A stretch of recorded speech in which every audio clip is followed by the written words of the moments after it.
Bonjour les amis, alors je vous retrouve aujourd'hui pour vous présenter le tarot de Patrick Jo.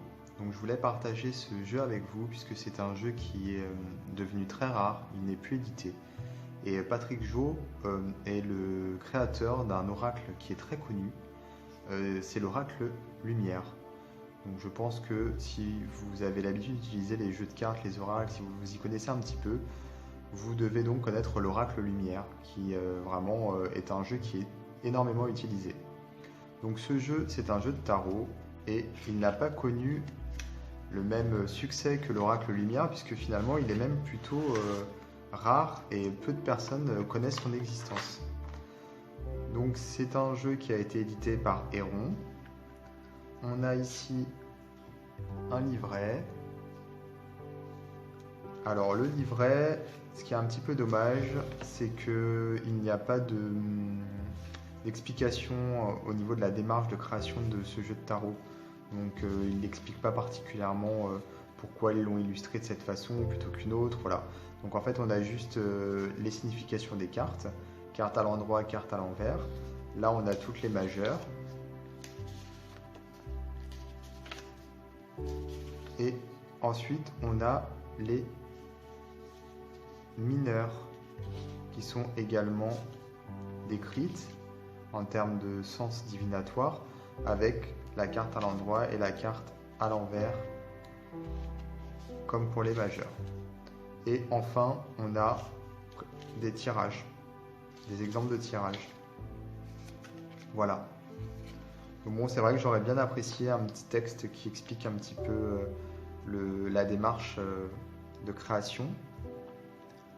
Alors comme vous pouvez le voir, c'est un jeu qui est tout en finesse. Les illustrations, enfin l'illustration ici qui est l'illustration principale, je la trouve très jolie, très fine. On peut voir ici, il y a énormément de détails.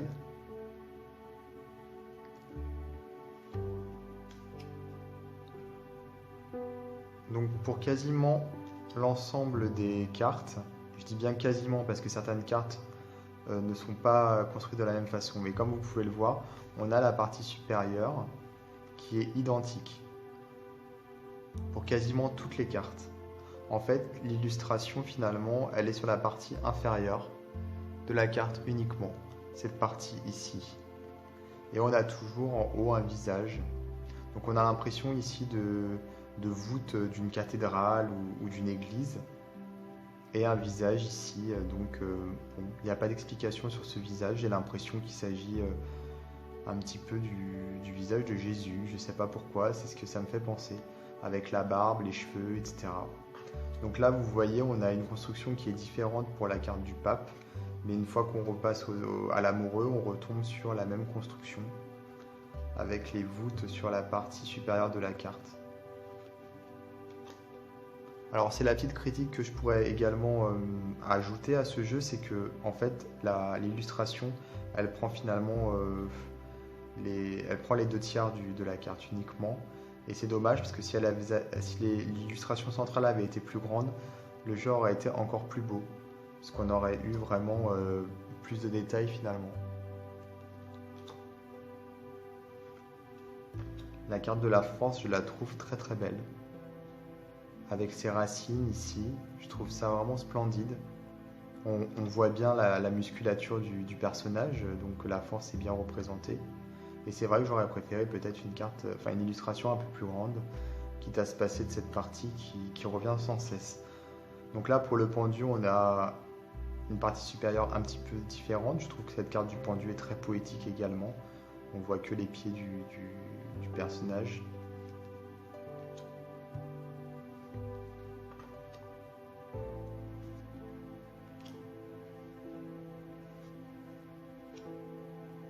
La tour foudroyée.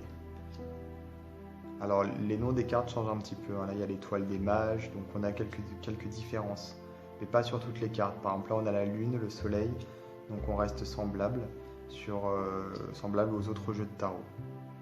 Le jugement, et là donc pour le monde on a la couronne des mages. Donc ça ce sont les cartes de cour. Pour les bâtons, Et là, les mineurs de bâton, donc on retrouve le visage qui était présent sur la partie supérieure des majeurs. Et là, il est central avec donc les bâtons tout autour de ce visage. Je passe rapidement puisque elles ne sont pas illustrées. Et là, je passe aux cartes de cours de coupe avec une dominante jaune. Alors pour les bâtons, j'ai même pas fait attention, mais on avait une dominante verte ici. Là, on a une dominante jaune.